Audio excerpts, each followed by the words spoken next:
గారికి కూడా షాక్ ఇచ్చినట్టు తెలుస్తుంది సార్. ఆయన పేరుని కూడా యాడ్ చేసేసారు. ఆయన మీద కూడా కేసు నమోదైంది అని వార్తలు వినిపిస్తున్నాయి సార్. మరి ఆయన మీద కేసు నమోదైతే ఎటువంటి పరిణామాలు ఎదురు చూసే అవకాశం ఉంది? మీరేం చెప్తారు సార్ దీనిపైన?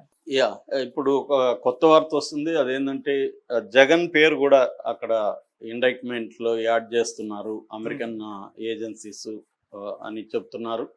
ఎందుకంటే మామూలుగా ఇప్పటి వరకు జగన్ ని సపోర్ట్ చేస్తున్న వాళ్ళు లేదా స్వయంగా జగన్ కూడా నా పేరు ఉందా, నా పేరు లేదు, నా పేరు లేనప్పుడు నాకేంటి సంబంధం అని అడుగుతున్నారు.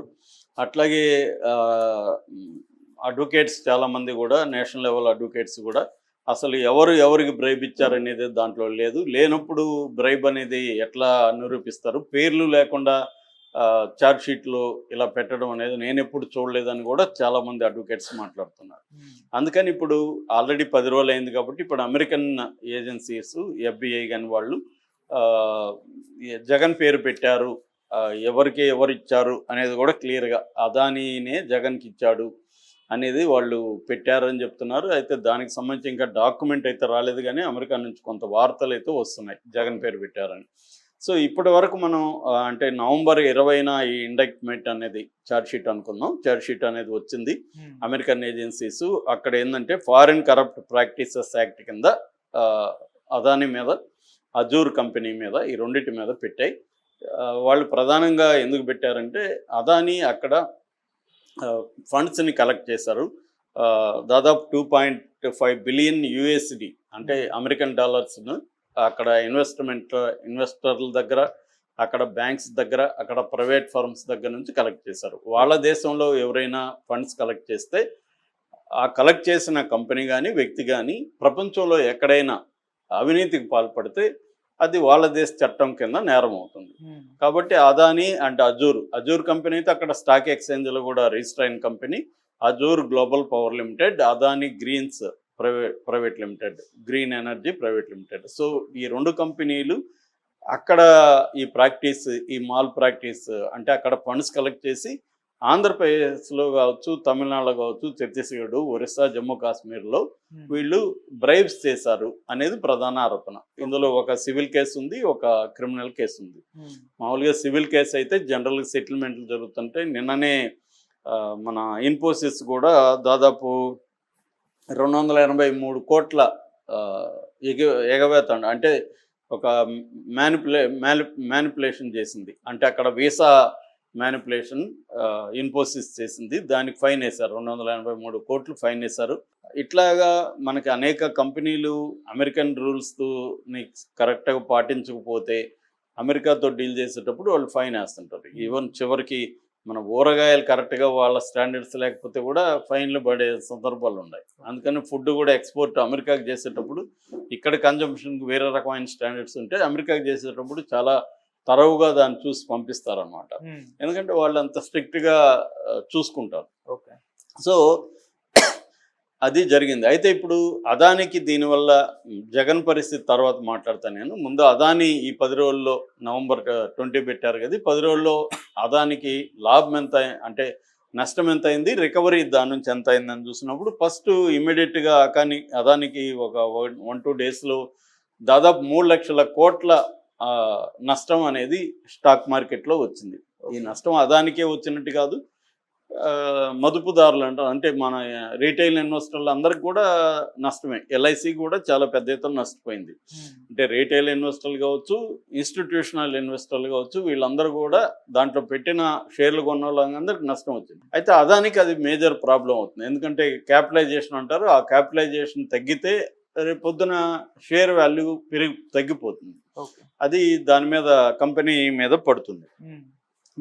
దానివల్ల ఇన్వెస్ట్మెంట్ దానికి పెట్టే ఇన్వెస్టర్స్ తగ్గిపోతారు. ఇలాగ రకరకాల ప్రాబ్లమ్స్ ఉంటాయి.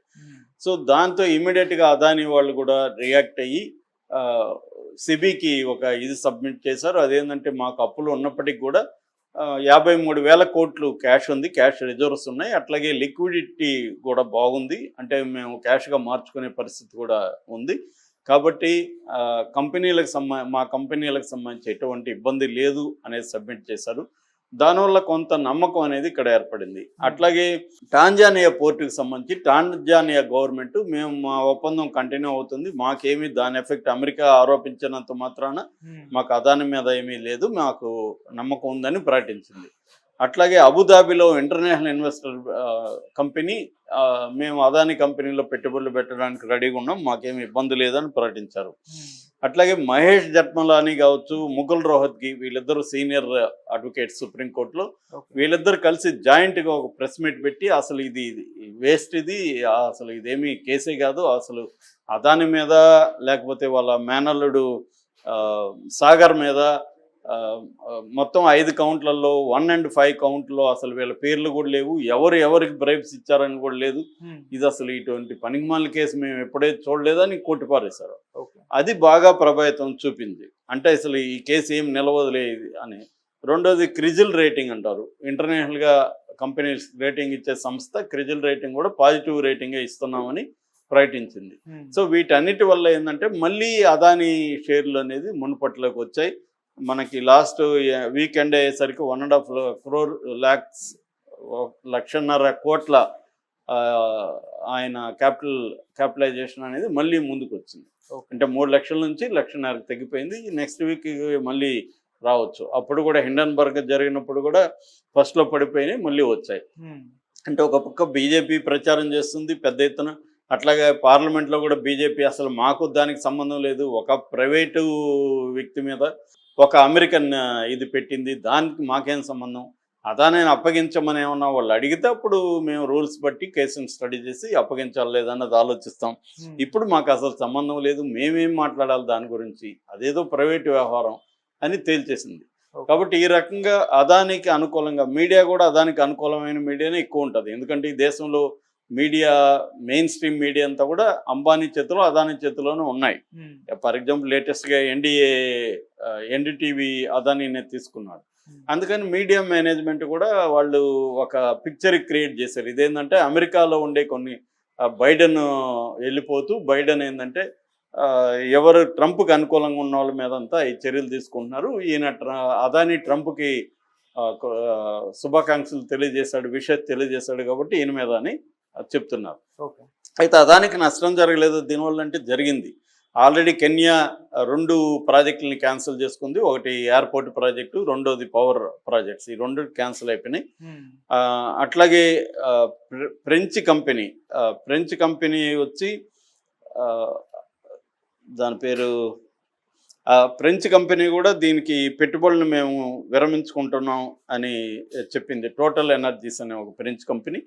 సో వాళ్ళు ఇప్పటి వరకు 20% ఈ గ్రీన్ ఎనర్జీస్లో పెట్టున్నారు, దాన్ని అయితే విత్డ్రా చేసుకోవట్లేదు, కానీ ఫ్రెష్గా మేము పెట్టడం అని పాజ్ చేస్తున్నాం, పాజ్ అంటే ఆపుతున్నాం అనేది చెప్పింది. దాని